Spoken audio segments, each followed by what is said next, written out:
Hi there, this is Dr. John Whitcomb talking about cerebrolysin in your brain.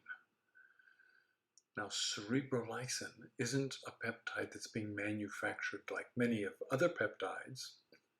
It's actually derived from pig brains, just like insulin. For the first 50 years of its life, insulin was mostly extracted from pig pancreases. And remember, insulin is a peptide, it's 51 amino acids long. Well, cerebrolysin is actually a collection of 4 peptides, of which the most important is BDNF, brain-derived neurotrophic factor.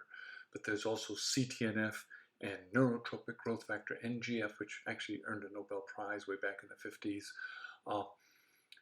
So these 4 peptides, you could go on day long on the details, that's not the purpose here. The purpose of this memo is to tell you that we now have a mechanism by which we can repair injury like concussions. Now, head injury is one of the most leading causes of early death before age 40. And just about everybody who plays sports ends up getting a concussion. This column has reviewed how 10 headers in soccer will show a difference in memory. And in the news every day there's news about football or other contact sports having concussion injuries.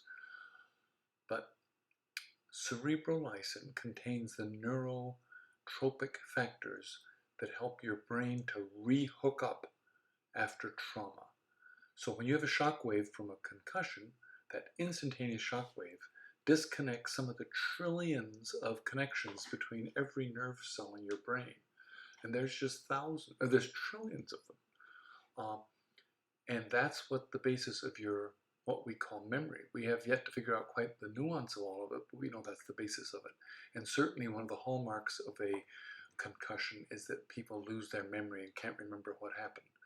Now, your brain is pretty good at recycling itself and getting back and reprogramming itself, getting things in place.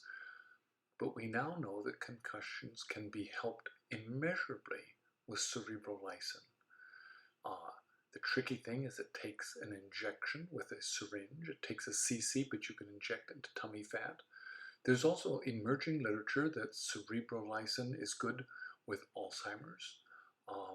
There's some early studies suggesting it's quite useful. These things are being used heavily in Asia.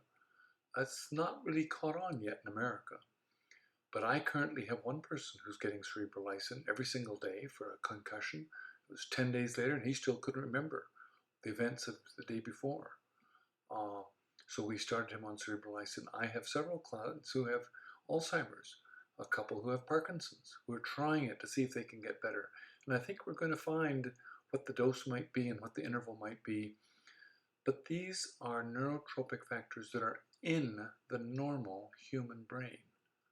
So we're not giving you a foreign substance, we're simply giving you the growth factors, the peptides, the messengers that tell your brain to do what you want it to do. And something like a concussion is where you simply don't have the ability to do that right. What will work for me? Oh, this is easy. If I ever get a concussion, I'm finding whoever I can find to make sure I'm getting cerebrolysin every day. 5 milligrams IV twice a week, 1 milligram a day. Those are a variety of the doses that are being used. But I'm going to make sure I get it, and I'll find it. Hope this is the first time you hear about it, but it's not the last. Looking forward to hearing a further discussion. This is Dr. John Whitcomb on News and Nutrition on cerebrolysin and your brain.